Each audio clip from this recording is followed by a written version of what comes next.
வாழ்க்கையில் சில சந்தர்ப்பங்களில் நாம் சில அவமானங்களை சந்திச்சே தீர வேண்டியிருக்கு. என்ன பண்ணுறது, காலம் அப்படி.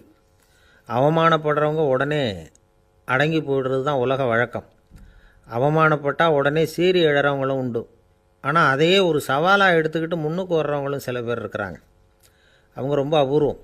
இன்றைக்கி மனோதத்துவ நிபுணர்கள்லாம் என்ன சொல்கிறாங்க தெரியுமா? அவமானப்பட்டுட்டா உடனே அடங்கி போயிடக்கூடாதான். அதையே ஒரு சவாலாக எடுத்துக்கிட்டு மனசில் ஒரு வைராக்கியத்தோடு முயற்சி பண்ணினா வாழ்க்கையில் எல்லாரும் முன்னேறலாமா. அவமானங்கிறத நாம் வைராக்கியமாக மாற்றிக்கணும். அதுதான் வெற்றிக்கு வழி.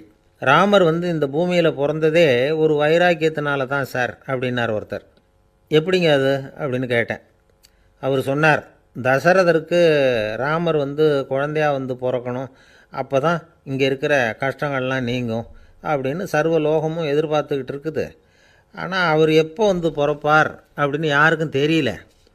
அந்த காரியம் சீக்கிரம் நடக்கணுமே, அதுக்கு என்ன பண்ணுறது? நாரதர் வந்தார் ஒரு நாள் தசரதரை தேடி. தசரதா, உனக்கு ஒரு செய்தி தெரியுமான்னு ஆரம்பித்தார். அவர் எப்பவும் இப்படித்தானே ஆரம்பிக்கிறது வழக்கம். என்ன விஷயம்னு கேட்டார் தசரதர். தசரதா, நீ அடிக்கடி உன்னோட தேரில் ஏறிக்கிட்டு தேவலோகத்துக்கு போகிற, அங்கே போகிற வர்ற எல்லாம் பண்ணிகிட்ருக்க, எல்லாம் சரி. தேவலோகத்துலேயும் உன்னை நல்லபடியாக தான் வரவேற்கிறாங்க. தேவேந்திரன் உன்னை பிரியமாக அழைச்சிட்டு போய் தன்னுடைய அரியாசனத்திலேயே தனக்கு பக்கத்திலேயே உட்கார வைக்கிறான்.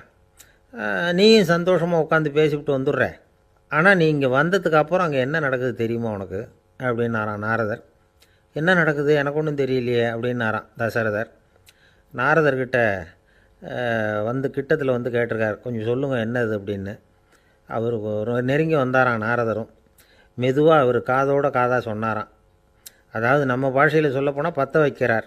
நீ அங்கே தேவேந்திரங்கிட்ட உட்காந்து பேசிவிட்டு வந்த பிறகு நீ அங்கே உட்காந்துருந்த அரியாசனத்தை தண்ணி ஊற்றி கழுவி சுத்தப்படுத்துகிறாங்க. நீ என்ன அந்த அளவுக்கு சுத்தம் இல்லாத ஆளா? தினம் குளிக்காமையாக இருக்கிற அப்படின்னாராம். தசரதருக்கு இது ரொம்ப அவமானமாக போயிட்டுது. அப்படியே செய்கிறாங்க அப்படின்னாராம். ஆமாம், நீ வேணும்னா நான் சொல்கிறது உண்மையாக இல்லையா அப்படின்னு சோதனை பண்ணி பார்த்துக்கோ அப்படின்னாரான் நாரதர். உடனே தசரதர் இதுக்காகவே புறப்பட்டு தேவலோகம் போனார். அங்கே வழக்கம் போலவே இவரை கூப்பிட்டு உட்கார வச்சு பேசிக்கிட்டு இருந்தான் தேவேந்திரன். கொஞ்ச நேரம் பேசிக்கிட்டு இருந்துட்டு சரி நான் கிளம்புறேன்னு புறப்பட்டார்.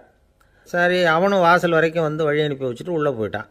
தசரதர் வெளியில் கொஞ்ச நேரம் மறைஞ்சி இருந்துட்டு மெதுவாக உள்ளே எட்டி பார்த்தார் என்ன நடக்குதுன்னு. நாரதர் சொன்னது உண்மைதான். தசரதர் உட்காந்துருந்த ஆசனத்தை அங்கே 2 தேவர்கள் கழுவி சுத்தப்படுத்திக்கிட்டு இருக்கிறாங்க. தசரதரால் இதை தாங்கிக்க முடியல. அவருக்கு ரொம்ப அவமானமாக போச்சு.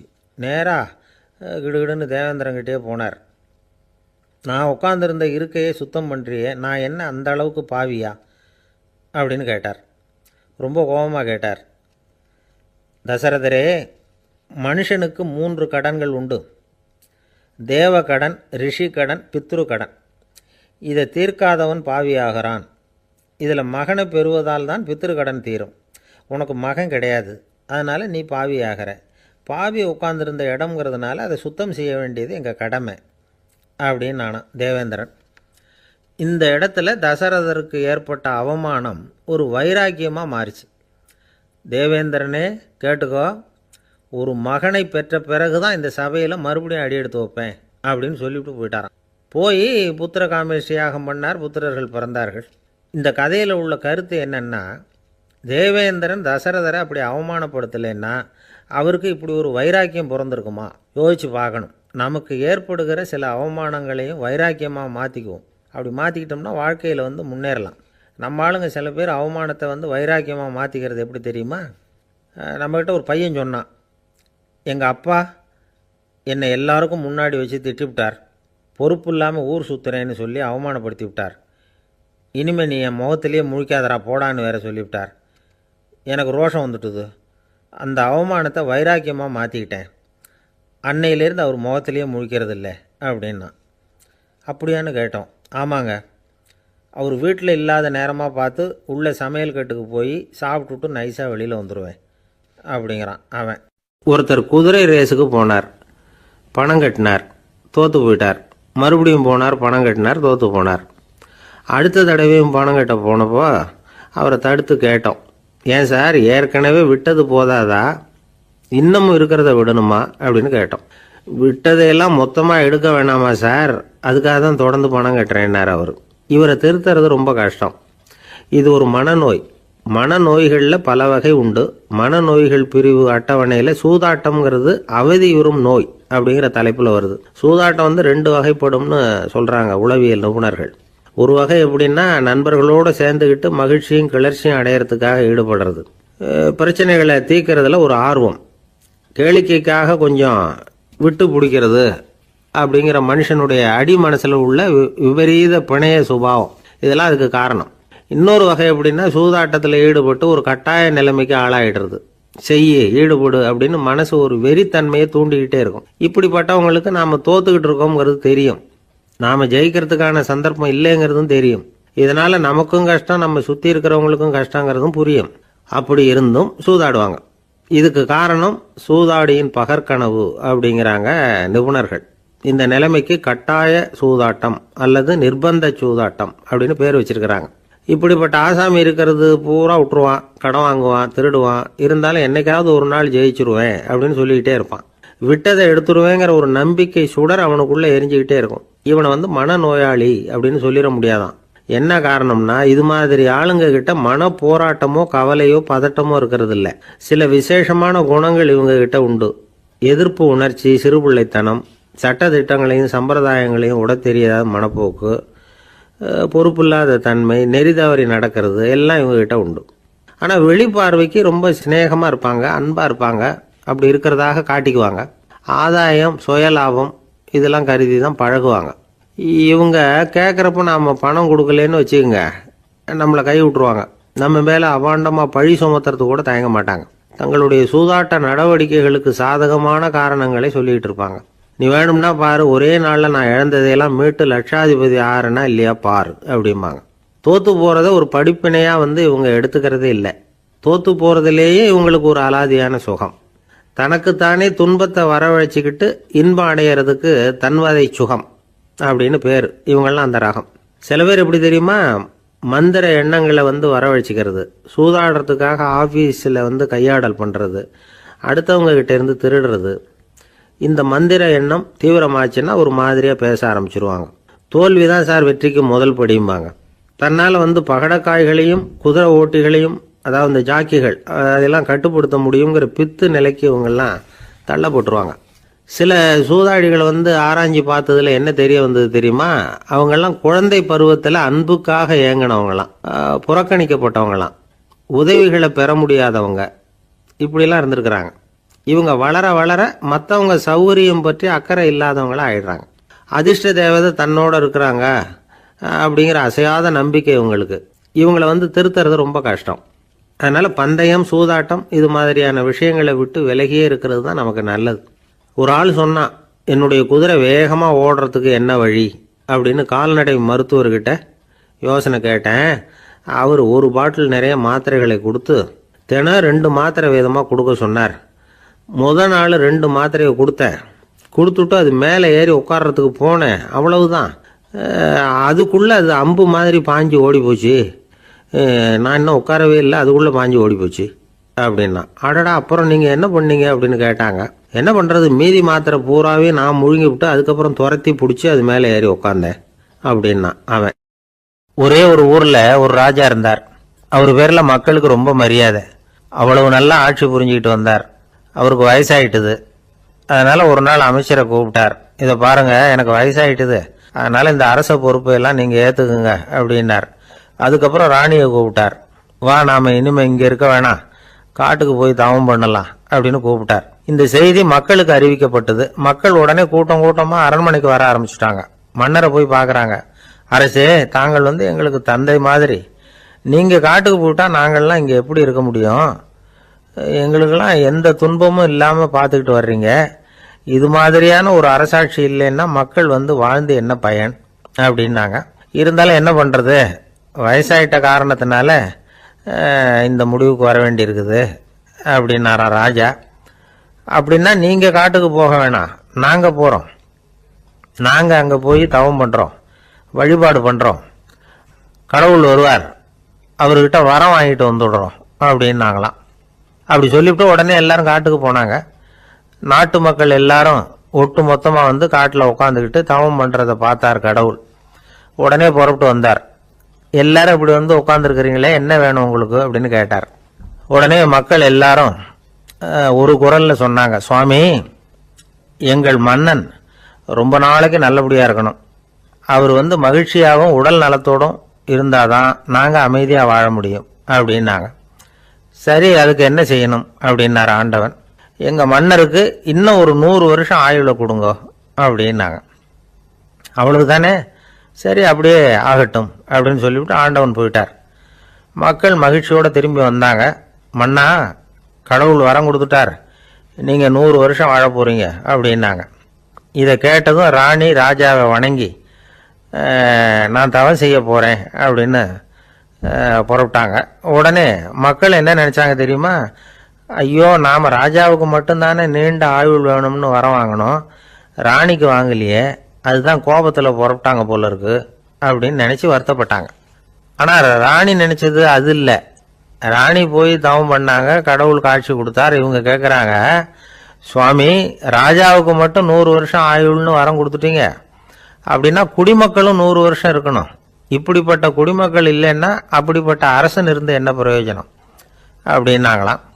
ஆண்டவன் பார்த்தார், சரி அவங்களும் 100 வருஷம் வாழ்வாங்க, அது மட்டும் இல்லை, நீயும் 100 ஆண்டு காலம் வாழ வரமளிக்கிறேன் அப்படின்னு சொல்லிவிட்டு மறைஞ்சிட்டார். இதில் ஆண்டவன் வர்றதும் மறையிறதும் முக்கியம் இல்லை. இதில் கவனிக்க வேண்டியது ஆள்கிறவனின் விசால மனம், குடிமக்களின் விசால மனம், ஆள்கிறவன் மனைவியினுடைய விசால மனம். இப்படி ஒரு நாடு இருந்துட்டுதுன்னா எப்படி இருக்கும் வாழ்க்கை நினைச்சு பாருங்க. அதனால தான் பெரியவங்கள்லாம் சொல்றாங்க, இதய வாசல் திறந்தே இருக்கணும், இதயத்தின் கதவுகளை மூடாதீங்க அப்படின்னு சொல்லுவாங்க. என்கிட்ட ஒருத்தர் சொன்னார், என்னுடைய இதய வாசல் எப்பவும் திறந்தே தான் இருக்குதுன்னார். எதனால் அப்படி சொல்றீங்க அப்படின்னு கேட்டோம். டாக்டரே சொல்லிவிட்டார், என்னுடைய இதயத்தில் ஒரு ஓட்டை இருக்குது அப்படின்னு, வால்வு சரியில்லையா அப்படிங்கிறார். கடற்கரை ஓரமாக ஒரு பெரியவர் கையால் மணலை கீறிக்கிட்டே உட்காந்துருக்கிறார். என்னத்தையும் தேடிட்டு இருக்கிறது மாதிரி தெரிஞ்சுது. மெதுவாக கிட்டத்தில் போய் என்னத்தை தேடிட்டு இருக்கிறீங்க அப்படின்னு கேட்டோம். அவரு சாவகாசமா நிமிந்து பார்த்து நிம்மதியை தேடிட்டு இருக்கிறேன்னார். நாங்கள் ஒரு மாதிரி ஆயிட்டோம். இருந்தாலும் சமாளிச்சுக்கிட்டு, சார், மணல்ல வந்து கிழிஞ்சல் தான் கிடைக்கும், நிம்மதி கிடைக்காது அப்படின்னோம். சரி, இன்னைக்கு வசமா நம்ம கிட்ட ஒரு ஆள் மாட்டிக்கிட்டார் அப்படின்னு நினைச்சு அவர் பக்கமா போய் உட்காந்துக்கிட்டு கதை சொல்ல ஆரம்பிச்சிட்டோம். ஒரு பெரிய மன்னர் இருந்தார், அவருக்கு எல்லா வசதியும் இருந்தது. இருந்தாலும் ஒரே ஒரு குறை, அது என்னன்னா நிம்மதி இல்லைங்கிற குறை. அரண்மனையில தினமும் கலை நிகழ்ச்சி, நாட்டியம் எல்லாம் நடந்துகிட்டு தான் இருந்தது, இருந்தாலும் நிம்மதி இல்லை. சரி, நிம்மதி எங்க கிடைக்கும் அப்படின்னு தேட ஆரம்பிச்சார். உடனே அதுக்கான முயற்சிகள்ல தீவிரமா இறங்கினார்.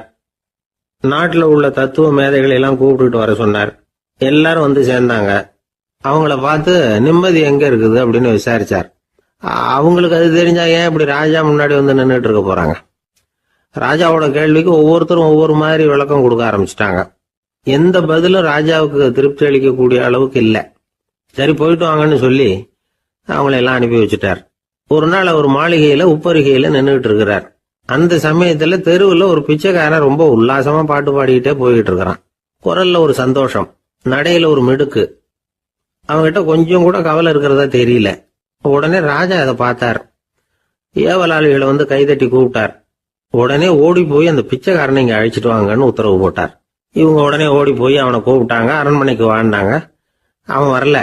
அரண்மனைக்குள்ள அடி எடுத்து வைக்க மாட்டேன்னு சொல்லிவிட்டான். ராஜா கிட்ட வந்து விஷயத்தை சொன்னாங்க. அவருக்கு ரொம்ப ஆச்சரியம், இப்படி ஒரு ஆள் இருக்கிறானா அப்படின்னு. சரி, அவன் என்னதான் சொல்றான் அப்படின்னு விசாரிச்சார். இவன் மறுபடியும் தெருவுக்கு போய் கேட்டாங்க. என்ன பார்க்கணும்னா ராஜா விருப்பப்பட்டாருன்னா அவரை வேணும்னா இங்க வர சொல்லுங்க அப்படின்னு சொல்லிவிட்டான். அதை வந்து ராஜா கிட்ட சொன்னாங்க. அவருக்கு கோபம் வரல. இவ்வளவு சுதந்திர உணர்வோடு இருக்கிறவன் சாதாரண ஆளா இருக்க முடியாது அப்படின்னு நினைச்சார். உடனே கிடுகிடுன்னு இறங்கி தெருவுக்கு வந்தார். பிச்சைக்காரங்கிட்ட போனார். நீ கவலைப்படாம சந்தோஷமா பாடிக்கிட்டு போறியே, அது எப்படி முடியுது உன்னால அப்படின்னு கேட்டார். ஏன் அப்படி கேக்குறீங்கன்னா, அதுக்கு இல்ல, எனக்கு அரண்மனையில எவ்வளவோ சுகபோகங்கள்லாம் இருக்கு, இருந்தாலும் நிம்மதி இல்ல. இது ஏன்னு எனக்கு தெரியல. இந்த தேசத்துல உள்ள அறிஞர்களை எல்லாம் கூப்பிட்டு கேட்டு பார்த்துட்டேன், அவங்களுக்கும் தெரியல. உன்னை கேட்டா தெரியும்னு நினைச்சேன், அதனாலதான் சந்திக்கிறதுக்கு ஆசைப்பட்டேன். ஆனா நீ வரமாட்டேன்னுட்டியே அப்படின்னார். பிச்சைக்காரன் கடகடன்னு சிரிக்க ஆரம்பிச்சுட்டான். மகிழ்ச்சிக்கும் உங்களுக்கும் தடையா இருக்கிறது இந்த மாளிகை தான். இதை விட்டுட்டு வெளியில வந்துட்டா நிம்மதி தேடிட்டு வந்துரும்னா. நான் அரசன், எனக்குன்னு கடமைகள் இருக்கு, அதையெல்லாம் விட்டுட்டு எப்படி வர முடியும்னார் ராஜா. ரெண்டும் ஒரே நேரத்துல கிடைக்கணுங்கிறது முடியாத காரியம். உங்க சுகபோகத்துக்கு விலையாதான் உங்க நிம்மதியை கொடுத்துக்கிட்டு இருக்கிறீங்க. என்ன பாருங்க, என்கிட்ட எதுவும் இல்லை, அதனால எதுவும் போயிடுமோங்கிற பயமும் இல்லை, நிம்மதியா இருக்கிறேன் அப்படின்னா அவன். ராஜா உடனே சந்தோஷப்பட்டு தன்னுடைய மேலங்கியை எடுத்து அவனுக்கு பரிசா கொடுத்தாரான். அவன் சிரிச்சுக்கிட்டே அதை வாங்க மாட்டேன்னு விட்டானான். இதை நீங்க எனக்கு கொடுக்கறதுனால எந்த பயனும் இல்லை, அதே நேரத்துல அதை வாங்கிட்டேன்னா அடுத்த வினாடியிலிருந்து அதை எப்படி காப்பாத்துறதுங்கிற கவலை எனக்கு வந்து சேர்ந்துடும், அப்புறம் தூக்கம் வராது, நிம்மதி போயிடும் அப்படின்னானா. சொல்லிவிட்டு அவன் பாட்டுக்கு சந்தோஷமா பாடிக்கிட்டே போயிட்டான். நிம்மதி எங்க இருக்குங்கிறதையும் ராஜா தெரிஞ்சுக்கிட்டார். அந்த இடத்துக்கு தன்னால போக முடியாதுங்கிறதையும் அவர் புரிஞ்சுக்கிட்டார்.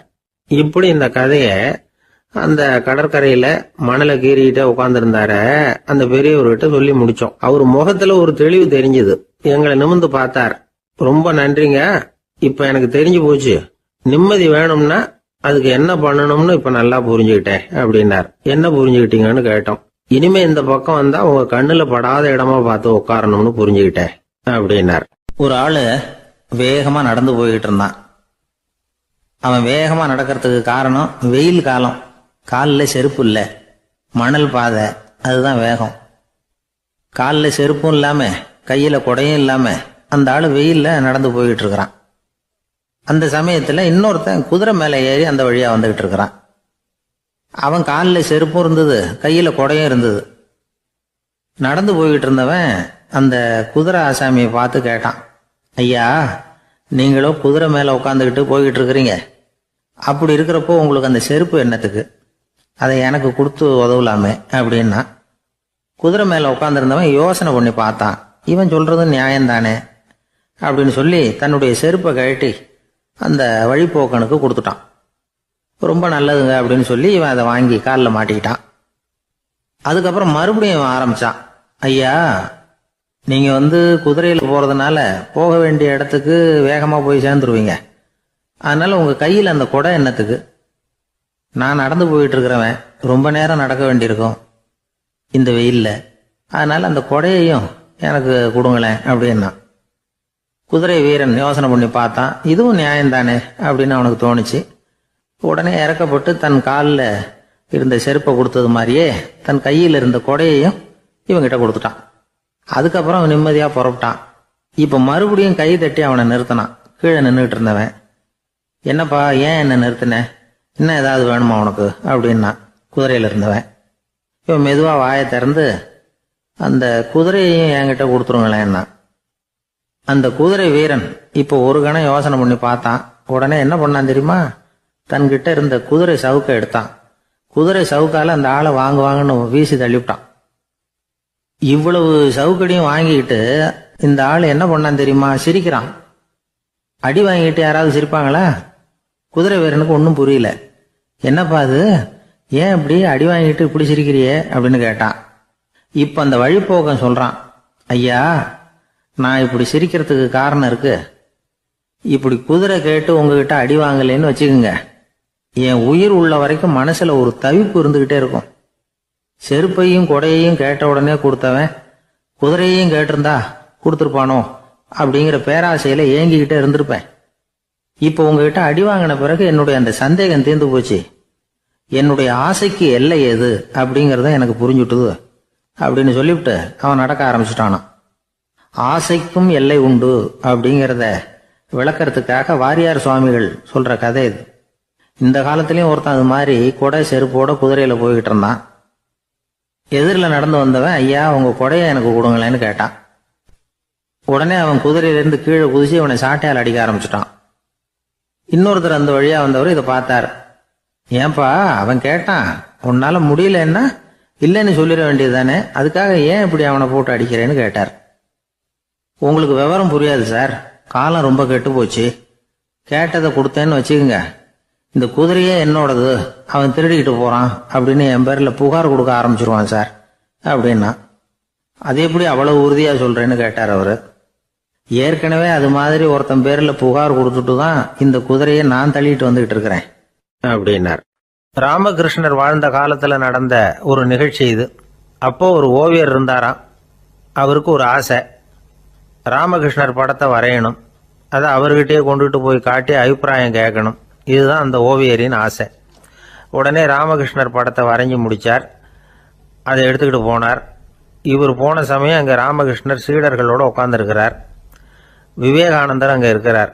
இந்த ஓவியர் கொண்டுகிட்டு போய் தான் வரைந்த ஓவியத்தை அவர்கிட்ட காட்டினார். ராமகிருஷ்ண பரமஹம்சரின் ஓவியத்தை ராமகிருஷ்ணர்கிட்டயே காட்டுறார். ராமகிருஷ்ணர் என்ன பண்ணார் தெரியுமா? அந்த படத்தை பார்த்தார். உடனே அது காலை தொட்டார். குருதேவருடைய இந்த செயல் சீடர்களுக்கு ரொம்ப வியப்பை உண்டு பண்ணிச்சு. சில பேர் மனசுக்குள்ளேயே ரொம்ப குழம்பி போக ஆரம்பிச்சிட்டாங்க. என்ன இப்படி பண்ணுறாருன்னு. என்ன இது அவரோட படம், அவரே அவரோட படத்தின் காலை தொடுறார் அப்படின்னு யோசிச்சாங்க. சில பேர் ஒன்றும் புரியாமல் ஒருத்தர் பார்த்து சிரிச்சுக்கிட்டாங்க. அந்த இடத்துல சீடர்கள் மட்டும் இல்லை, சீடர் அல்லாத பல பேர் இருந்தாங்க. தன்னுடைய காலை தானே தொடர இவருடைய செயல் பற்றி என்ன நினைக்கிறது அப்படின்னு அவங்களும் குழம்பி போய் நிற்கிறாங்க.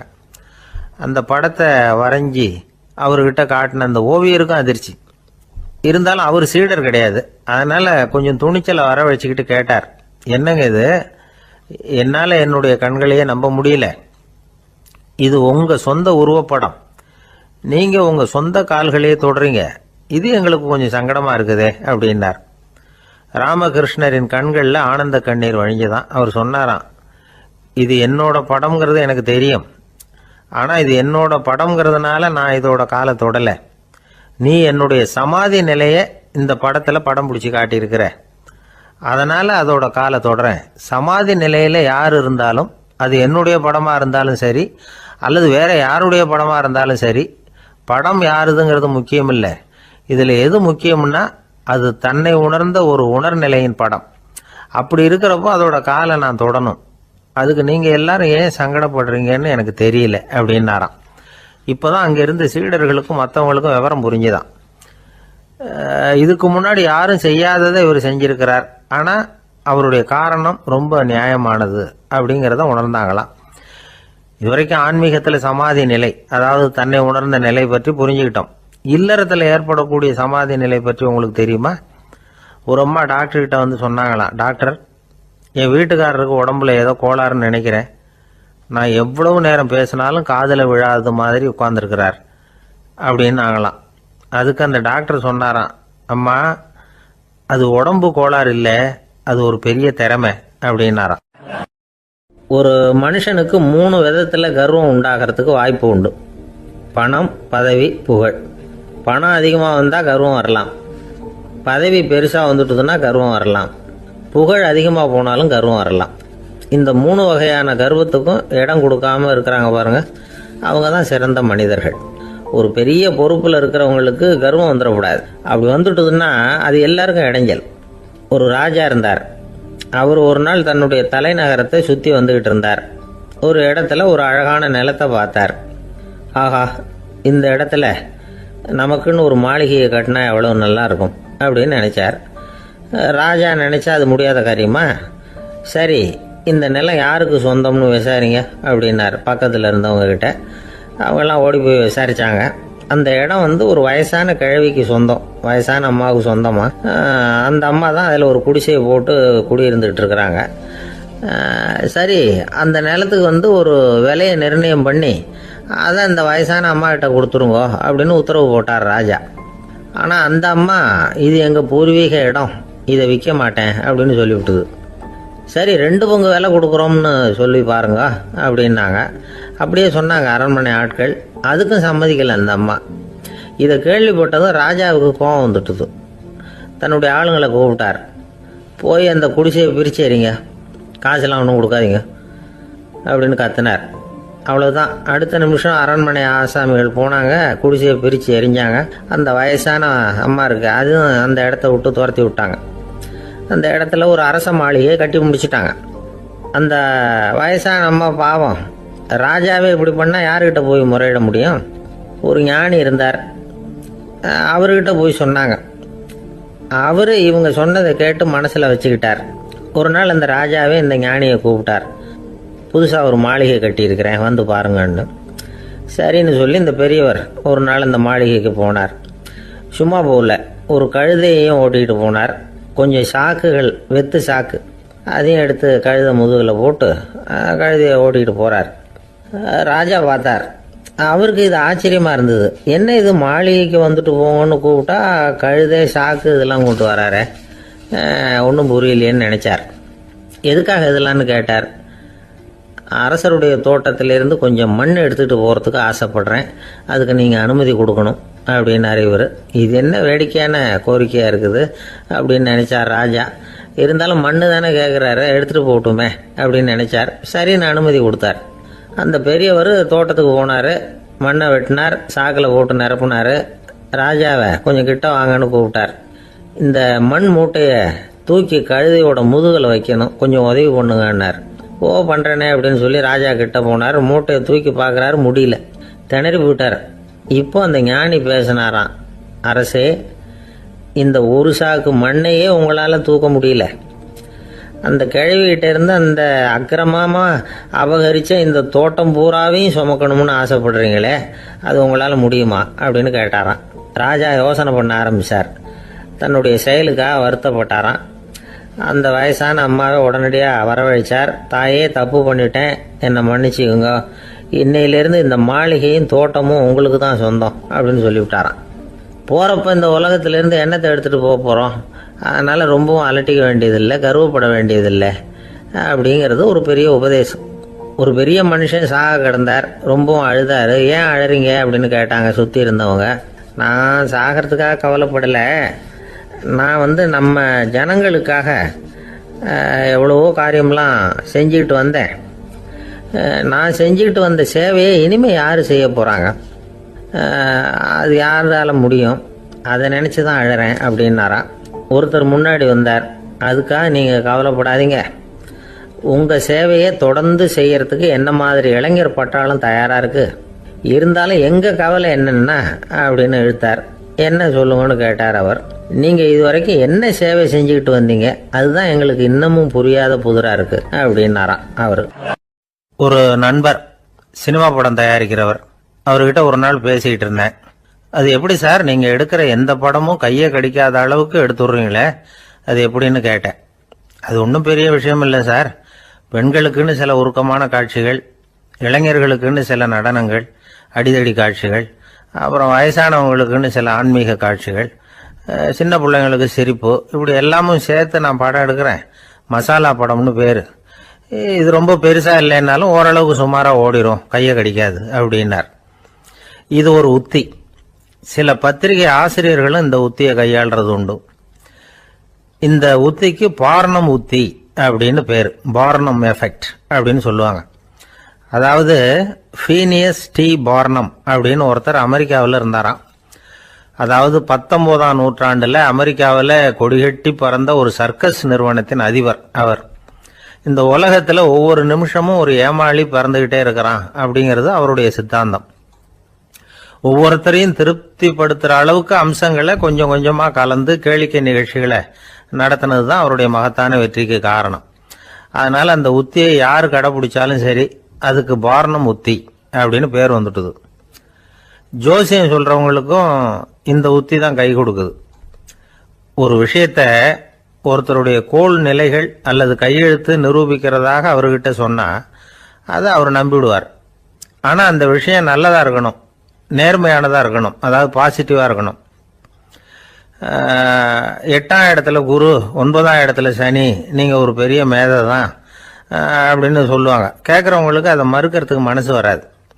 அப்படி சொல்லும் பொழுது கூடவே என்ன கொஞ்சம் முன்கோபம் அதிகமாக இருக்கும், இருந்தாலும் அது உடனே மறைஞ்சிரும் அப்படின்னு சில அற்ப விஷயங்களையும் சொன்னாலும் அதையும் சரிதான்னு சொல்லி ஒத்துக்குவாங்க. ஆளுமையை எடை போடுகிற ஒரு நிறுவப்பட்ட உத்தியின் மூலமாக தன்னுடைய குணாதிசயங்கள் கண்டுபிடிக்கப்பட்டதாக அவர் நம்புறது தான் இதுக்கு காரணம். இந்த மாதம் பணத்தட்டுப்பாடு கொஞ்சம் இருக்கும், உடம்புல ஏதாவது கொஞ்சம் அசௌகரியம் இருக்கும், வீட்டுக்குள்ளே லேசாக மனஸ்தாபம் வரலாம், இது மாதிரி பொதுப்படையாக சிலதை சொன்னாலே போதும், மக்களை நம்ப வச்சுடலாம். இதெல்லாம் நமக்கு மட்டும்தான் ஏற்படுது அப்படின்னு சொல்லி அவங்க நினைக்கிறது தான் காரணம். இதுதான் பார்னம் உத்திங்கிறது. மனிதர்கள் பாராட்டுகளை விரும்புறதும் விமர்சனங்களை வெறுக்கிறதும் பார்னம் உத்தியின் அடுத்த கூறு. அதனால ஒருத்தருக்கு ஜோசியம் சொன்னாலும் சரி, அவருடைய ஆளுமையை மதிப்பிடுறதாக இருந்தாலும் சரி, அவரை புகழற மாதிரி இருந்தாலும் சரி, அப்படி இருந்தால் தான் அது சரியாக இருக்கும். சாதகமான விஷயங்களை அதிகமாகவும் பாதகமான விஷயங்களை நாசூக்காகவும் சொன்னால் மக்கள் அதை நம்பிடுவாங்க. ஒருத்தரை கருமின்னு சொன்னால் ஏற்றுக்க மாட்டார். அதையே கொஞ்சம் மாற்றி நீங்கள் கொஞ்சம் சிக்கனமான ஆசாமி அப்படின்னு சொன்னால் நீங்கள் சொல்கிறது சரிதான் சார் அப்படிம்பார். நீங்கள் பெரிய செலவாளி தான், இருந்தாலும் நல்ல விஷயங்களுக்கு தான் செலவழிப்பீங்க அப்படின்னு சொல்லணும். இப்படி இந்த வாரணம் உத்தியை கடைபிடிச்சி இன்னைக்கு வெற்றிகரமாக காலம் தள்ளுறவங்க நிறைய பேர் இருக்கிறாங்க. இந்த உலகத்தில் ஒவ்வொரு நிமிஷமும் ஒரு ஏமாளி பறந்துக்கிட்டே இருக்கிறான் அப்படிங்கிறது தான் ஃபீனியஸ் பார்னம் அவர்களுடைய நம்பிக்கை. அதை விட அடுத்தவங்களை ஏமாளியாக நினைக்கிற மனுஷர்கள் தான் இன்னைக்கு உலகத்தில் ரொம்ப அதிகம். ஒருத்தர் தன்னுடைய மேல் அதிகாரிகிட்ட போய், ஐயா ஒரு நாள் லீவு வேணும், என் தங்கச்சிக்கு கல்யாணம் அப்படின்னார். அவரு பார்த்தார், ஒரு 10 நிமிஷம் வெளியில் இருங்கன்னார். 10 நிமிஷம் கழிச்சு கூப்பிட்டார், இதை பாருங்க நீங்கள் சொல்கிறது பொய், இப்போ உங்கள் தங்கச்சிக்கு ஃபோன் பண்ணேன், அவங்க தனக்கு 2 வருஷத்துக்கு முன்னாடியே கல்யாணம் ஆயிட்டதாக சொல்கிறாங்க அப்படின்னார். உடனே இவர் சொன்னார், சார் இப்போ நீங்கள் சொல்கிறதும் பொய்யா தான் இருக்கணும், ஏன்னா நிஜமாக எனக்கு ஒரு தங்கச்சியே கிடையாது அப்படின்னார். ஒரு பூங்கா, அங்கே ஒருத்தர் நின்றுட்டு இருக்கிறார். நின்றுக்கிட்டே ஏதோ ஆழ்ந்த யோசனையில் இருக்கிறார். அந்த பக்கமாக இன்னொருத்தர் வந்தார். இவரை கவனிச்சார். என்ன யோசனைன்னு கேட்டார். எப்படி எழுந்திருக்கிறதுன்னு யோசனை பண்ணிட்டு இருக்கிறேன்னாரு அவர். கேட்டவருக்கு ஒரு மாதிரி ஆயிட்டுது. ஏற்கனவே நின்றுகிட்டு இருக்கிற ஒருத்தர் எப்படி எழுந்திரிச்சு நிற்கிறதுன்னு யோசிக்கிறாருன்னா அது ஆச்சரியம் தானே. அதுக்கப்புறம் இவர் யோசிக்க ஆரம்பிச்சார், என்ன இவர் இப்படி பேசுறாரு அப்படின்னு. கீழே விழுந்தாதானே எழுந்திரிச்சு நிற்க முடியும். அதனால எழுந்திருக்கணும்னு நினைக்கிறவங்க முதல்ல கீழே விழணும். இவர் முதல்ல கீழே விழணும், அதுக்கப்புறம் தான் எழுந்திருக்கிறது எப்படின்னு சிந்திக்க முடியும். இந்த உலகத்துல எல்லாருமே கீழே விழுந்து எழுந்தவர்கள் தான். இப்போ இந்த குழந்தை பருவத்துல கீழே விழாம நடைபயில கற்றுக்கிட்டவங்க யாராவது உண்டா?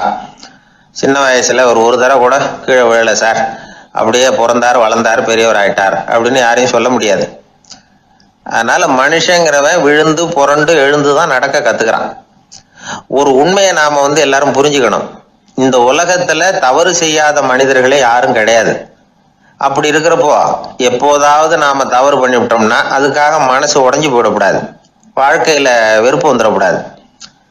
ஒரு தவறு நடந்துட்டுதா அதுக்காக மனசு உடைஞ்சு போடாதீங்க, அதை ஒரு பாடமா எடுத்துக்கங்க.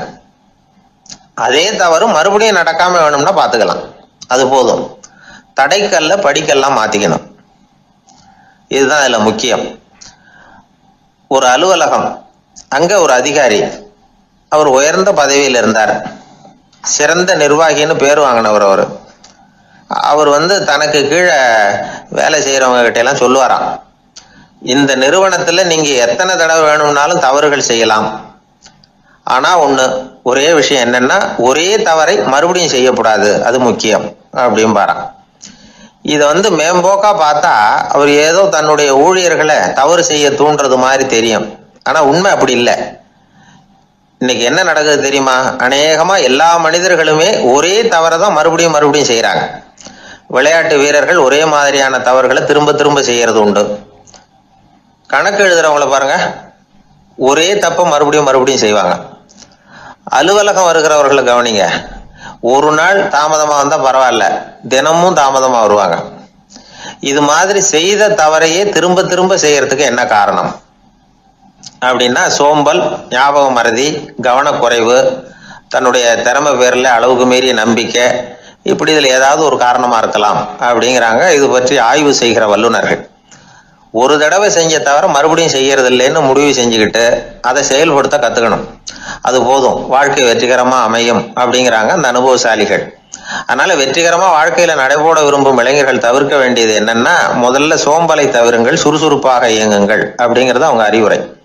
2வது ஞாபக மறதி, எந்த செயல்லையும் ஈடுபாடு வேணும், அக்கறை வேணும். 3வது கவனக்குறைவு, எதையும் அலட்சியப்படுத்தக்கூடாது. 4வது என்னால முடியாதது எதுவுமே கிடையாது அப்படிங்கிற அளவுக்கு மீறிய நம்பிக்கை, அது ஆபத்துல கொண்டு போய் விட்டுரும். அதனால முதல் தவறு உங்களுக்கு ஒரு பாடமா அமையணும். ஒரு மனிதர், அவர் தன்னுடைய 2 காதுலையும் கட்டு போட்டுக்கிட்டு வந்தார்.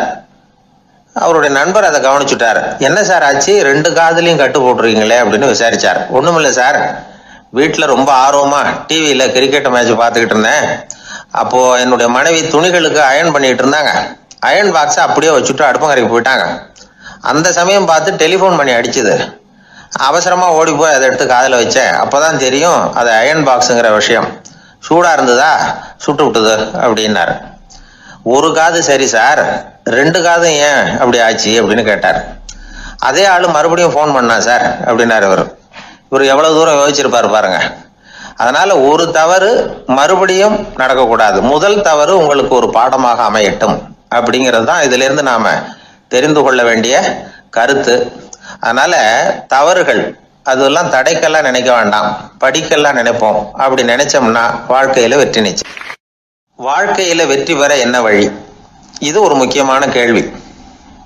இதுக்கு எல்லாரும் பொதுவா சொல்ற ஒரு பதில், உழைச்சா வெற்றி பெறலாம் அப்படிங்கிறது தான்.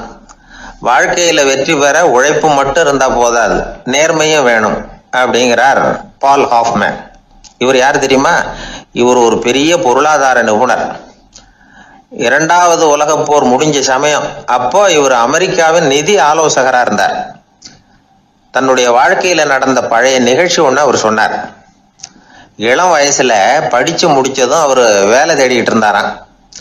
அப்போ ஒரு கால்நடை வைத்தியர்கிட்ட போய் வேலை கேட்டிருக்காரு. இவர் அங்க போன சமயத்துல அந்த டாக்டர் தன்னுடைய பழைய கார் ஒன்ன விற்பனை செய்யறதுக்காக வேற ஒருத்தர்கிட்ட பேரம் பேசிக்கிட்டு இருந்தார். வாங்க வந்தவர் இவர்கிட்ட அந்த காரை பற்றின விவரம்லாம் கேட்டுக்கிட்டு இருந்தார். கார் நல்ல நிலைமையில் இருக்குமா அப்படிங்கிற கவலை அவருக்கு. எல்லா விவரங்களையும் கேட்டுக்கிட்டு அவர் கடைசியா சொன்னார், டாக்டர், இந்த காரை நீங்களே என்னுடைய ஊருக்கு ஓட்டிட்டு வர வேண்டியது. கார் எந்த ரிப்பேரும் ஆகாம என்னுடைய ஊருக்கு சேர்ந்துட்டுதுன்னா அங்கேயே நான் பணம் கொடுத்து இந்த காரை வாங்கிக்கிறேன் அப்படின்னார். நம்ம கார் அவ்வளவு தூரத்துக்கு வழியில எந்த கோளாறும் இல்லாம போய் சேருமா அப்படிங்கிற சந்தேகம் டாக்டருக்கு. அவர் என்ன செஞ்சார் தெரியுமா? தன்கிட்ட வேலை கேட்டு வந்திருந்த இளைஞர் பால் ஹாஃப்மேனை கூப்பிட்டார். அவர்கிட்ட சொன்னார், இதை பாருப்பா, இந்த காரை நீ அவருடைய ஊர் வரைக்கும் நல்லபடியா ஓட்டிட்டு போய் சேர்த்துட்டீன்னா உனக்கு நான் வேலை கொடுத்து விடுறேன். அது மட்டும் இல்ல, காரு விற்கிற தொகையில கமிஷனும் கொடுக்குறேன், என்ன சம்மதமா அப்படின்னு கேட்டார். ஹாஃப்மேன் யோசனை பண்ணார். அதுக்கப்புறம் சரின்னு சொல்லி சம்மதிச்சார். கொஞ்ச நேரத்துல அவரும் கார் வாங்க வந்தவரும் புறப்பட்டாங்க. இவர் ரொம்ப சிரமப்பட்டு வழியில எங்கேயும் நிறுத்தாம காரை ரொம்ப சாமர்த்தியமா ஓட்டிட்டு போய் சேர்த்துட்டார். அவர் இவரை அழைச்சிக்கிட்டு வீட்டுக்குள்ள போனார். அப்புறம் கேட்டார், இதை பாருப்பா, இப்ப சொல்லு, இந்த காரோட நிலைமை இப்ப எப்படி இருக்கு? உண்மையிலேயே இது நல்ல நிலைமையில இருக்குதா? உன்னுடைய மனசாட்சிப்படி பதில் சொல் அப்படின்னார்.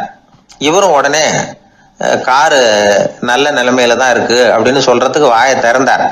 அதுக்குள்ள பார்வை எதிரில் உள்ள சுவர் மேல பட்டுது.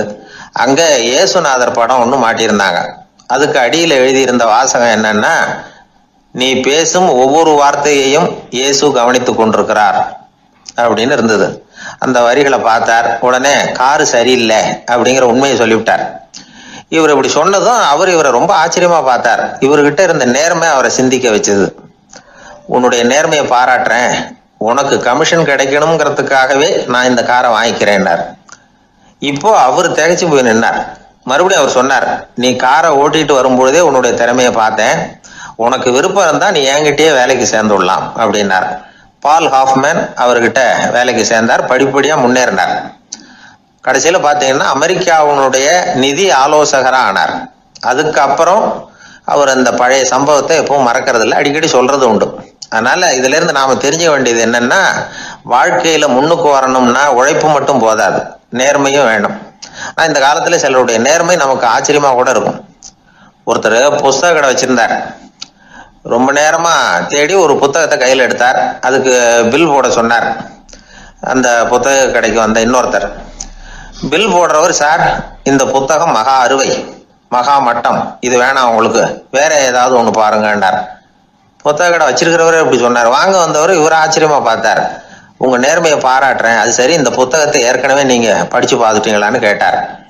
அதை படிச்சு வேற பார்க்கணுமான்னார். அப்புறம் எப்படி இது மகாமட்டம்னு சொல்றீங்க அப்படின்னார். அதை எழுதினவனே நான் தான் சார் அப்படின்னார் அவர். இது ஒரு விதமான நேர்மை, நேர்மையை ஒத்துக்கிறது. எப்படி இருந்தாலும் வாழ்க்கையில உழைப்பும் நேர்மையும் உயர்வதற்கு வழிகள்.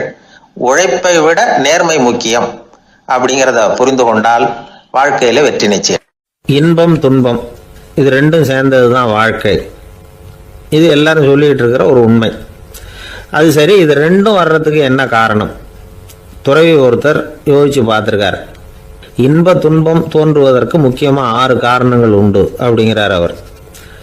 அது என்னங்கிறத நாமளும் தெரிஞ்சு வச்சுக்குவோமே. இப்போ முதல் காரணம் சுயநலம். ஒரு தாயார் தன்னுடைய சுயநலம் கருதி தன்னுடைய மகன் இன்பமாக இருக்கணும்னு ஆசைப்படுறாங்க. மகனும் அப்படியே ஆசைப்படுறான்.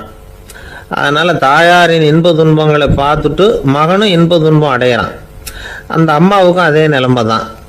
ரெண்டாவது காரணம் உறவு. நான் துறவியான பிறகு கூட உறவுங்கிற காரணத்தினால தான் தாயாருடைய சுக துக்கங்களை கண்டு நானும் சுக துக்கம் அடைகிறேன். என் தாயாருடைய நிலைமையும் இதுதான் அப்படிங்கிறார் ஒரு துறவி. மூணாவது காரணம் என்னென்னா அறிமுகம். எனக்கு அறிமுகமான ஒருத்தரை ரயில் நிலையத்தில் சந்திக்கிறேன். அவர் தன்னுடைய பணப்பையை எங்கேயோ தொலைச்சி விட்டு வருத்தப்பட்டுக்கிட்டு இருக்கிறார்.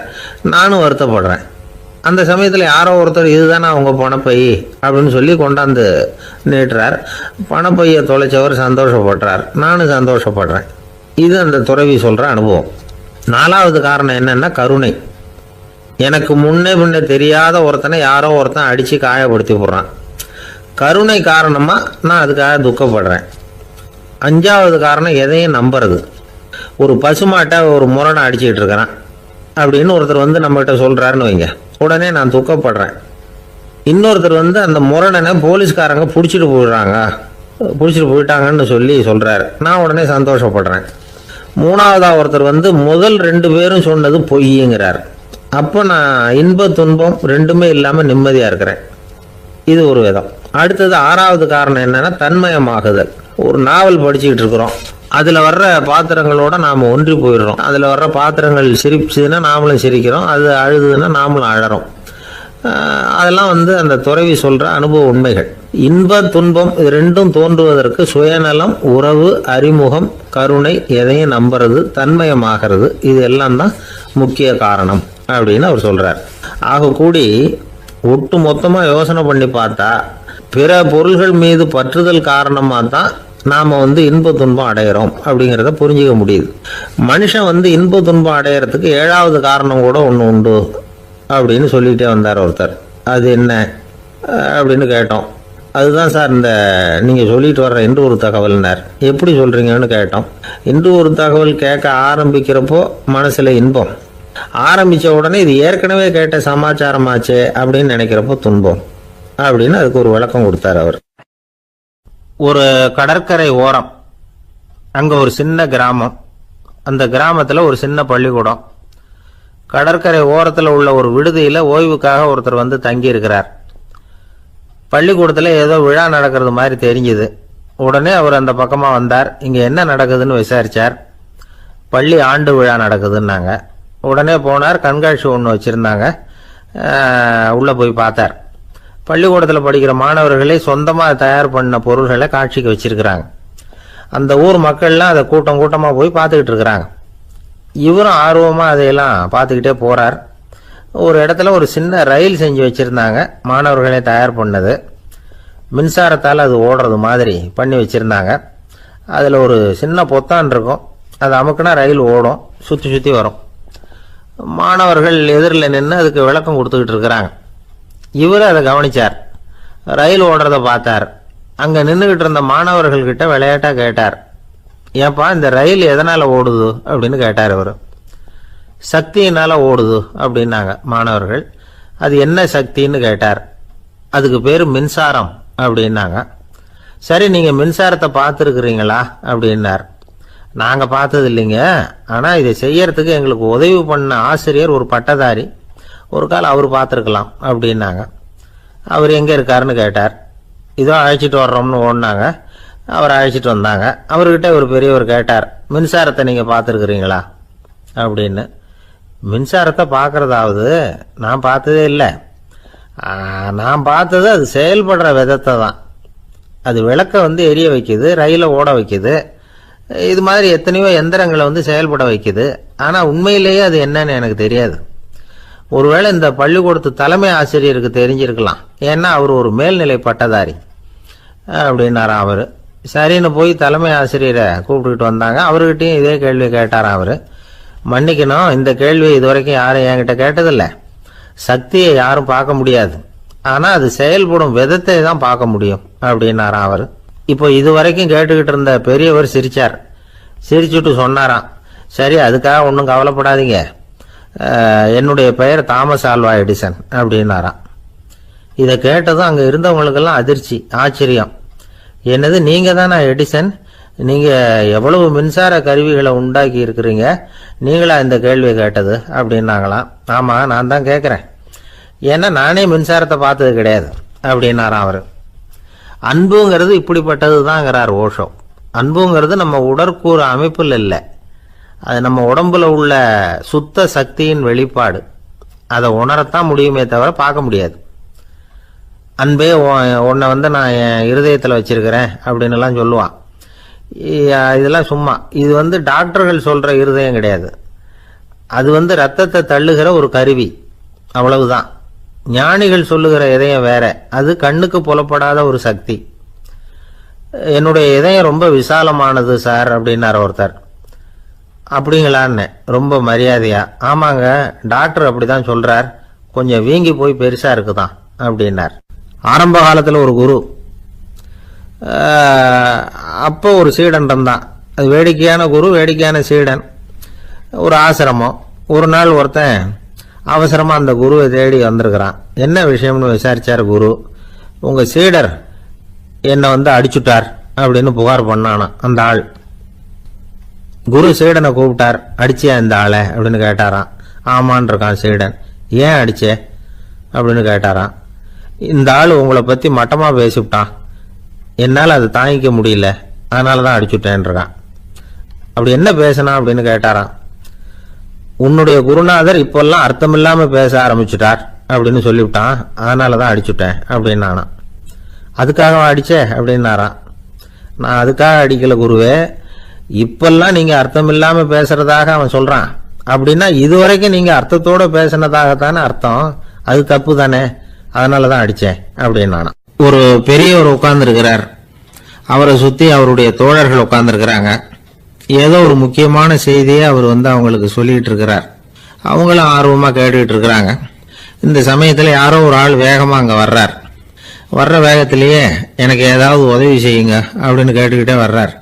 கேட்கறது உதவி, ஆனா குரல் மிரட்டுறது மாதிரி இருக்கு, அதட்டி கேட்கறது மாதிரி இருக்கு.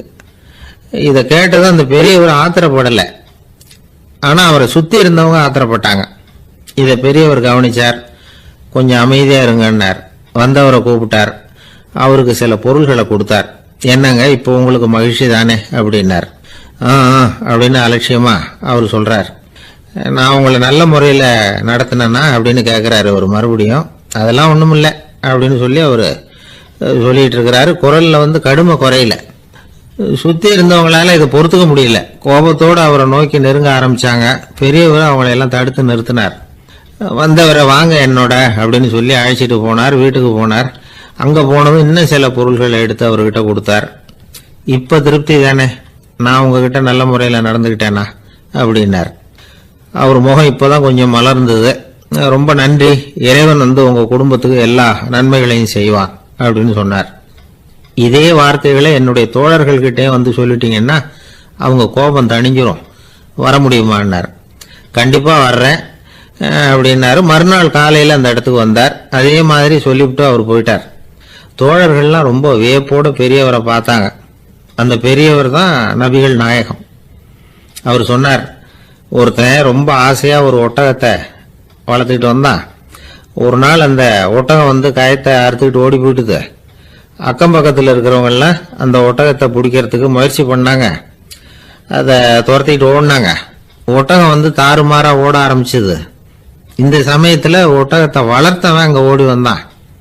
நீங்க அதை ஒன்றும் செய்ய வேணாம், விட்டுருங்க, அதோட சுபாவம் எனக்கு நல்லா தெரியும், அதை சுலபமா என்னோட வழிக்கு கொண்டுட்டு வந்துட முடியும், நான் பாத்துக்கிறேன், விட்டுருங்க அப்படின்னா. எல்லாரும் விலகி போயிட்டாங்க. இவன் என்ன செஞ்சான் தெரியுமா? கொஞ்சம் புல்ல கையில எடுத்துக்கிட்டு அந்த ஒட்டகத்தை நெருங்கினான். அவ்வளவுதான். அது ஓடி இவன் காலடியில் உட்காந்துக்கிட்டது. செல்லமா அதை அப்படியே தடவி கொடுத்தான். முதுகில் ஏறி உட்காந்துக்கிட்டான். அது பாட்டுக்கு சாதுவா நடந்து போகுது. இந்த கதையை நபிகள் நாயகம் தம்முடைய தோழர்களுக்கு சொல்றார். ஒட்டகத்தை மட்டும் இல்ல, சில மனிதர்களையும் கூட சில விதத்துல அணுகிதான் அவர்களை சீர்திருத்த வேண்டியிருக்குது அப்படிங்கறத அவங்களுக்கு உணர்த்தினார். இது ஒரு அழகான உளவியல் அணுகுமுறை. சில குடும்ப தலைவர்கள் கூட இந்த ஒட்டகம் மாதிரி நடந்துகிறது உண்டு, அப்புறம் அடங்கி போறதும் உண்டு. ஒரு குடும்ப தலைவர் காலையில எழுந்திரிச்சதுலேருந்து சத்தம் போட்டு கத்திக்கிட்டு இருப்பார். பக்கத்தில் இருந்தவங்கெல்லாம் ஓடி போய் சமாதானம் பண்ணி பார்த்தாங்க. அவர் ஓயறது மாதிரி தெரியல. கடைசியில் அவர் மனைவி வந்தாங்க. நீங்க எல்லாம் விலகி போயிடுங்க, அவர் சுபாவம் எனக்கு தெரியும், நான் பார்த்துக்கிறேன் அப்படின்னாங்க. சரின்னு எல்லாரும் போயிட்டாங்க. சாயந்தரமா பார்க்கறாங்க, அவர் சத்தம் இல்லாம ஒரு மூலையில் உட்காந்துருக்கிறார், ரொம்ப சாதுவா. ஆச்சரியமா இருந்தது. என்னம்மா பண்ணீங்கன்னு கேட்டாங்க. அது ஒண்ணும் இல்லைங்க, ஒரு வேளை சாப்பாட்டை நிறுத்தினேன், பட்னி போட்டேன், அவ்வளவுதான் அப்படின்னாங்க அந்த அம்மா. ஆபீஸ்ல வேலை பார்க்குற ஒருத்தர் வந்தார். பேசாம ஒரு 10 நாள் லீவு போட்டுடலாமா பார்க்கறேன் அப்படின்னார். ஏன்னு கேட்டோம். என்னுடைய மேலதிகாரி ஒரு முசுடு சார், அவர்கிட்ட வேலை பார்க்கறது ரொம்ப கஷ்டமா இருக்குது அப்படின்னார். ஆபீஸ்ல வேலை பார்க்கறவங்க எல்லாம் ஒரு விஷயத்த நல்லா ஞாபகத்துல வச்சுக்கணும். மேலதிகாரிங்கிறவர் ஒரு பெரிய மகான் இல்லை, அவரும் ஒரு மானிட பிறவிதான். சராசரி மனுஷனுக்குள்ள பலம் பலவீனம் ரெண்டும் அவருக்கும் உண்டு. அதனால அவரை கொஞ்சம் அனுசரிச்சு போறதுக்கு பழகிறது தான் நல்லது. மேலதிகாரிகள்ல பல வகை உண்டு. அதுல முக்கியமா 3 வகை. அதுல ஒரு வகை எப்படி தெரியுமா? உங்களை ஒரு வேலை செய்யற மெஷினா மட்டுமே நினைக்கக்கூடிய வகை. இவங்கெல்லாம் எப்படின்னா, எங்கேயாவது வெளியூர் போயிருந்தா கூட அங்கிருந்து போன் பண்ணுவாங்க, அந்த வேலை என்னாச்சு, இந்த வேலை என்னாச்சு அப்படின்னு. இவங்களுக்கெல்லாம் உங்க நலனை பத்தியோ உங்க குடும்பத்தை பத்தியோ அக்கறை இருக்காது. நீங்க சொல்ற யோசனை எதுவும் இவங்க கிட்ட எடுபடாது. கொடுத்த வேலையை பாரு, நீ எனக்கு புத்தி சொல்ல வேணாம் அப்படிம்பாங்க. இவங்களை அனுசரிச்சு போறதுக்கு ஒரே வழி, இவங்க எதை சொன்னாலும் சரின்னு சொல்லிவிட்டு வேலையை கவனிக்க வேண்டியதுதான். இவங்க கிட்ட வேற எந்த கேள்வியும் கேட்டுக்கிட்டு இருக்கக்கூடாது. ஆமா சாமி போடுறது கௌரவ குறைச்சல் இல்லை, அது ஒரு அலுவலக சௌகரியம், அவ்வளவுதான். இன்னொரு வகையான மேலதிகாரிகள் எப்படி தெரியுமா? இவங்கெல்லாம் ஆபீஸ் வேலையை பத்தி அதிகமா கவலைப்பட்டுக்கிட்டு இருக்க மாட்டாங்க. தங்களுடைய சொந்த இமேஜ் பாதிக்கப்படக்கூடாதுங்கிறதுலயே கவனமா இருப்பாங்க. இவங்கெல்லாம் அடிக்கடி உங்க நலனை விசாரிப்பாங்க. அதே மாதிரி நீங்களும் அவரை விசாரிக்கணும்னு எதிர்பார்ப்பாங்க.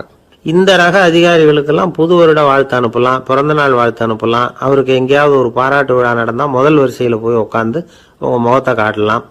ஆபீஸ் வேலையை மட்டுமே பார்க்குற பணியாளர்கள் இது மாதிரி அதிகாரிகள் கிட்ட நல்ல பேர் வாங்க முடியாது. இன்னொரு வகையான மேலதிகாரிகள் உண்டு. அவங்க எப்படின்னா, ஆபீஸ் வேலையை பத்தியும் கவலைப்பட மாட்டாங்க, தனக்கு கீழே வேலை பார்க்குறவங்கள பத்தியும் கவலைப்பட மாட்டாங்க.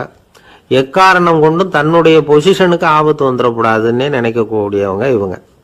இவங்களால கடுமையான வேலை செய்யவும் முடியாது, தீர்மானிக்கவும் முடியாது. எந்த முடிவையும் எடுக்காம அப்படியே தள்ளி போட்டுக்கிட்டே போடுவாங்க எல்லாத்தையும். இதனால என்ன ஆகும்னா, இவருக்கு கீழே வேலை பார்க்குற உங்களுக்கு பொறுப்பு அதிகமாயிடும். இவங்க கிட்ட போய் பிரச்சனையை மட்டும் சொல்லி பிரயோஜனம் இல்லை, அதுக்கான முடிவுகளை நீங்களே சொல்லணும். அப்பதான் இது மாதிரி அதிகாரிகள் கிட்ட நல்ல பேர் வாங்கலாம். அட்லீஸ்ட் கெட்ட பேர் வாங்காமலாவது காலம் தள்ளலாம். ஆபீஸ்ல வேலை பார்க்கறவங்க முக்கியமா சில விஷயங்களை ஞாபகத்துல வச்சுக்கணும். ஆபீஸ்ல நடக்கிற நல்லது கெட்டது எதுவா இருந்தாலும் உடனடியா மேலதிகாரி கிட்ட தெரிவிக்கிறது நல்லது. 3வது மனிதர் மூலமா அதை அவர் தெரிஞ்சுக்கிறது அவ்வளவு நல்லதில்லை. எந்த மேல் அதிகாரியுமே தான் இந்த சர்பாஸ் செய்யப்படுறத விரும்புறதில்லை. அதனால அவருக்கு தெரியாம மேலிடத்துக்கு மணி எழுதி போடக்கூடாது. அப்படி எழுதி போடுறவங்க சில பேர் இருக்கிறாங்க. நீங்களும் உங்க மேலதிகாரியும் தொழில் ரீதியா ஒரே படிப்பு படிச்சவரா இருக்கலாம். அப்படி இருந்ததுன்னா அட்ஜஸ்ட் பண்ணி போறது கொஞ்சம் கஷ்டம்தான். இதை மனசுல வச்சுக்கிட்டு நடந்துக்கணும். உங்களுக்கும் அவருக்கும் அபிப்பிராய பேதமா, அது அவருக்கும் உங்களுக்கும் உள்ள தனிப்பட்ட பிரச்சனை, அதை விளம்பரப்படுத்திட்டு இருக்கக்கூடாது. அது அவருடைய கோபத்தை கிளறும். உங்க மேலதிகாரி உங்க கூட படிச்சவரா இருக்கலாம், அதுக்காக அவரை எல்லாருக்கும் முன்னாடி அடைய கிச்சாமி எப்படிடா இருக்க அப்படின்லாம் கேட்டுக்கிட்டு இருக்கக்கூடாது. பொதுவாக யாரும் அதை விரும்புறதில்லை. இவ்வளவையும் உங்க மனசுல வச்சுக்கிட்டு கொஞ்சம் சாமர்த்தியமா நடந்துக்கிட்டீங்கன்னா ஆபீஸ் உங்களுக்கு அவஸ்தையா இருக்காது, ஆனந்தமா இருக்கும். ஒரு மேலதிகாரி தன்கிட்ட வேலை பார்க்குற ஒருத்தரை பத்தி ரொம்ப பெருமையா சொன்னாராம். எங்க ஆபீஸ்ல எவ்வளவோ பேர் வேலை பார்க்குறாங்க, எல்லாரும் தினமும் ஏதாவது பிரச்சனைகளை சொல்லிட்டு இருப்பாங்க. ஆனா இவர் ஒருத்தர் மட்டும்தான் இது வரைக்கும் என்கிட்ட எந்த பிரச்சனையும் சொன்னதே இல்லை. அவர் பாட்டுக்கு வருவார், வேலை பார்ப்பார், போயிடுவார் அப்படின்னாராம். நான் உடனே அவ்வளவு பெருமைக்குரிய அந்த ஊழியரை பார்த்து கேட்டேன், ஏன்பா உன்னுடைய மேலதிகாரிகிட்ட நீ எந்த பிரச்சனையும் கொண்டுகிட்டு போறதே இல்லையாமே அப்படின்னு கேட்டேன். அதுக்கு அவர் சொல்றாரு, ஆமாங்க, அது ஏன்னா அவரால் எந்த பிரச்சனையுமே தீர்க்க முடியாதுங்கிறது எனக்கு நல்லா தெரியும். அதனால் அப்படி செய்கிறேன், வேற ஒன்றும் இல்லை அப்படின்னார் ரொம்ப பொறுமையாக. ஒரு நண்பர் யாருக்கோ ஃபோன் பண்ணிகிட்டு இருந்தார். அவர் பேசி முடித்ததும் நான் அவரை பார்த்து, இப்போ ஃபோன் பண்ணீங்களே அந்த ஃபோன் நம்பர் என்ன அப்படின்னு கேட்டேன். அவர் தலையை சொரிஞ்சுக்கிட்டார், ஞாபகம் வரலன்னார். சரி சார், அதை விடுங்க, உங்கள் மனைவி பேர் என்ன அப்படின்னு கேட்டேன். மாலதின்னார். என்ன சார் இது வேடிக்கை, கொஞ்ச நேரத்துக்கு முன்னாடி பேசின ஃபோன் நம்பர் மறந்து போச்சு, எப்போவோ கல்யாணம் பண்ணிக்கிட்ட மனைவி பேர் மறக்கல, அதை கரெக்டாக சொல்லிவிட்டீங்களே அப்படின்னு கேட்டேன். அவர் என்ன ஒரு மாதிரியாக பார்த்தார். அவர் அப்படி என்னை பார்த்ததில் ஒன்றும் தப்பு இல்லை, ஏன்னா நாம் எல்லாருமே அப்படித்தானே, ஒரு குறிப்பிட்ட காரியத்துக்காக தொலைபேசியில் ஒருத்தட்ட பேசுகிறோம், அதுக்கப்புறம் அந்த எண் நமக்கு அனாவசியம், அதனால் மறந்துடுறோம். இதுக்கு பேர் தான் தற்காலிக ஞாபகம். ஆனால் மனைவி பேரை மறந்துட முடியுமா? முடியாது. அது அவசியமான ஒன்று. அடிக்கடி அந்த பேரை உபயோகப்படுத்துகிறோம், அதனாலேயும் அது முக்கியங்கிறதுனாலேயும் அதை மறக்கிறது இல்லை. இதுக்கு பேர் நிரந்தர ஞாபகம். சரி, இந்த தற்காலிக ஞாபகம், நிரந்தர ஞாபகம், இது ரெண்டு ஞாபக அளவுகளையும் கட்டுப்படுத்துறது எது அப்படின்னா மூளைக்குள்ள நடக்கிற மின்சார நடவடிக்கைகள் தான். தற்காலிக ஞாபகம் ஒரு மின்னல் மாதிரி தோன்றி மறையுது. நிரந்தர ஞாபகம் ஒரு படிவம் போல மூளையில படிஞ்சுடுது. ஒரு சம்பவத்தின் பல பிரதிகள் மூளையில பல்வேறு பகுதிகளிலேயும் படியறதுனால ஒன்னு மறைஞ்சாலும் மறந்தாலும் இன்னொன்னு மறையறதில்ல. இப்படிப்பட்ட நிலைமையில தான் இந்த தொண்டையில இருக்கு, வாயில வரமாட்டேங்குது சார் அப்படிமா.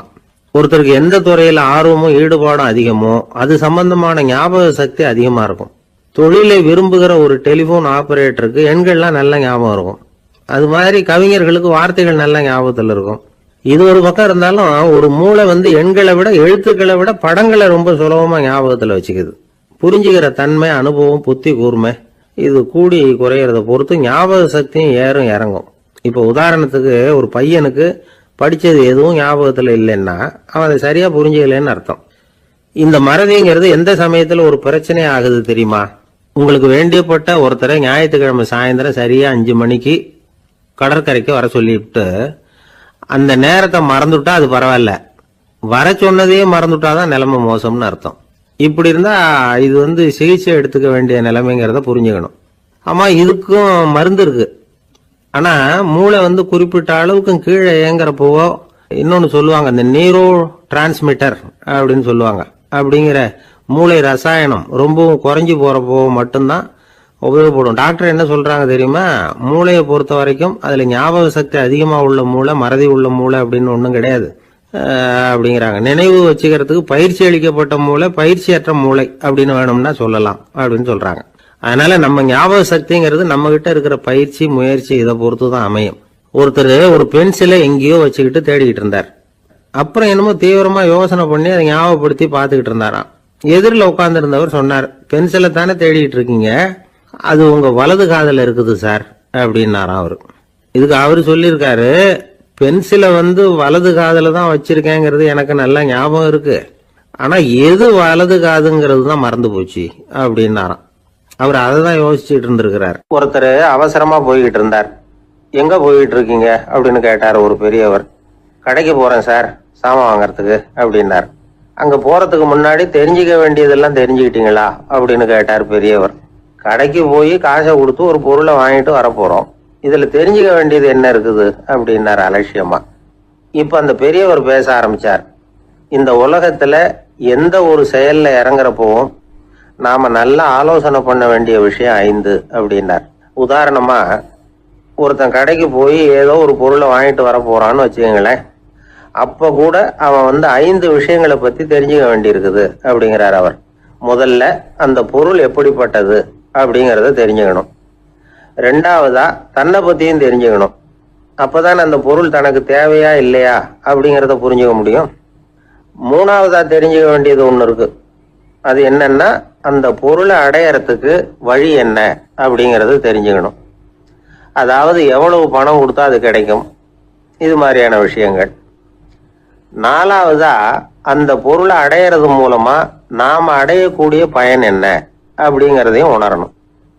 5வது அந்த பொருளை அடையறதுல இருக்கக்கூடிய தடை எது அப்படிங்கறதையும் நாம தெரிஞ்சுக்கணும். பெரியவர் பேசுறது ஏதோ தத்துவம் மாதிரி தெரியுது இல்லையா? தத்துவம் தான். அதாவது இப்படி உலகியல் வாழ்க்கையில சின்ன சின்ன விஷயங்கள்லயே நாம 5 விஷயங்களை தெரிஞ்சுக்க வேண்டி இருக்குது. அது ரொம்ப அவசியமா இருக்கு. பேரின்ப நிலைன்னு சொல்றாங்கல்ல, அது மாதிரி பெரிய சமாச்சாரங்கள்லயும் இந்த 5 விஷயங்களை நாம தெரிஞ்சுக்க வேண்டியிருக்குது. அதுக்கு பேர் என்னன்னா அர்த்த பஞ்சகம். வைணவ சமயத்துல அர்த்த பஞ்சகம்ங்கிறது ரொம்ப பெரிய விஷயம். கடைக்கு போறது மாதிரி கடவுளை பார்க்க போறப்போ நாம 5 விஷயங்களை தெரிஞ்சுக்கணுமா. முதல்ல பரம்பொருள் அப்படிங்கிறது என்ன, அதோட தன்மைகள் என்ன, இதை தெரிஞ்சுக்கணும். இதுக்கு பேர் என்னன்னா பரமாத்ம ஸ்வரூபம் அப்படின்னு பேர். ரெண்டாவது நாம யாரு, நம்மோட தன்மை என்ன அப்படிங்கறத தெரிஞ்சுக்கணும்.